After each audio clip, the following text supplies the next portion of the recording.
The architect was able to maximise the views that we have on site with the angular orientation. So it means that basically our line of sight is going out to the views that we have. So wherever we are in the kitchen area, downstairs area, you're automatically drawn to the beautiful scenery that we have behind us, including the historic Navan Fort. When we were designing this building, we were trying to achieve a simple, contemporary, energy efficient house for resale. The cladding is barn-like and simple. The hall just has that wow factor. It has multi-levels. There's a double height space in it. What we actually really love about the design is it's a kitchen, dining, living. Quite busy during the day. It can get a bit hectic here. On the opposite side, we have a separate room where we can go and take it easy and chill out in the evenings in there. There are a couple of things about this house that are really important. One is the view. That's not to do with the house, but it's where the house is situated in the aspect of the landscape. Another aspect is volume, and those volumes create a very peaceful place to live. We've 4 children, and that can be a lively and noisy environment to live in, but the volume, it sort of softens the madness of a home with so many children.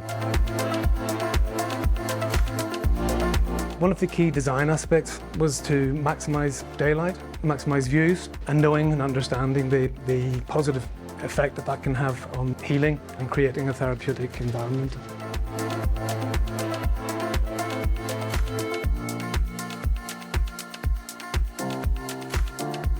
In creating this extension, we wanted to match the materiality and the scale and the quality of the original Edwardian house, and yet add something that was strikingly contemporary.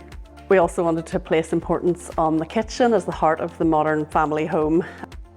In the colonnaded design that we have ended up with, I think we've achieved something that is quite timeless and monumental. I particularly enjoy the interplay between the old and the new, and there's the old windows on the back of the house. We've retained them and given them sort of new life and new purpose.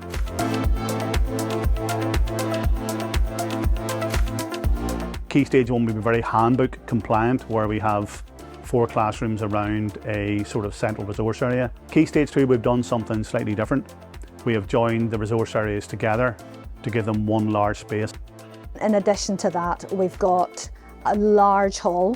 We've got this library space, which is the heart of the school.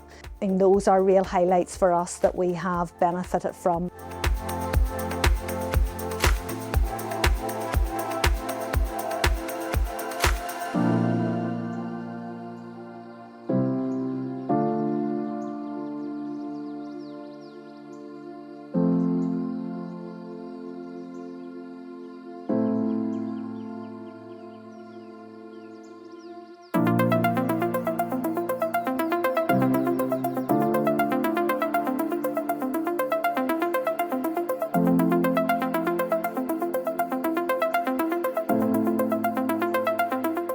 The external envelope was all that was left. The previous use of the chapel had been abandoned and had really been left to ruin. We had to sort of undertake a full refurbishment of the external works, bringing back to life the external fabric of the building, trying to match all the original details.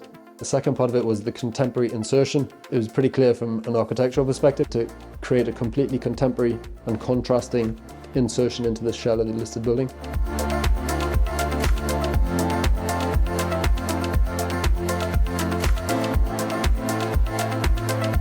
So the first instance was to try and create a community garden that was sheltered from the motorway, the noise, the fumes, and orientated to the west here, looking towards the Belfast Hills and into the terrace streets of St James's.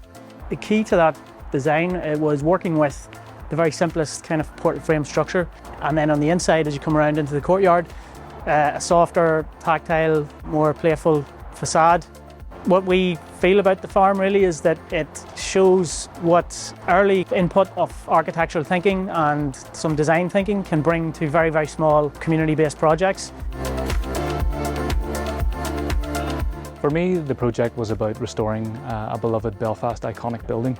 Not only restoring it to the former splendour, but ensuring that it was suitable for 21st century use. As part of our works, we also reimagined the existing extension to the Grand Opera House, which is previously known as Act 2.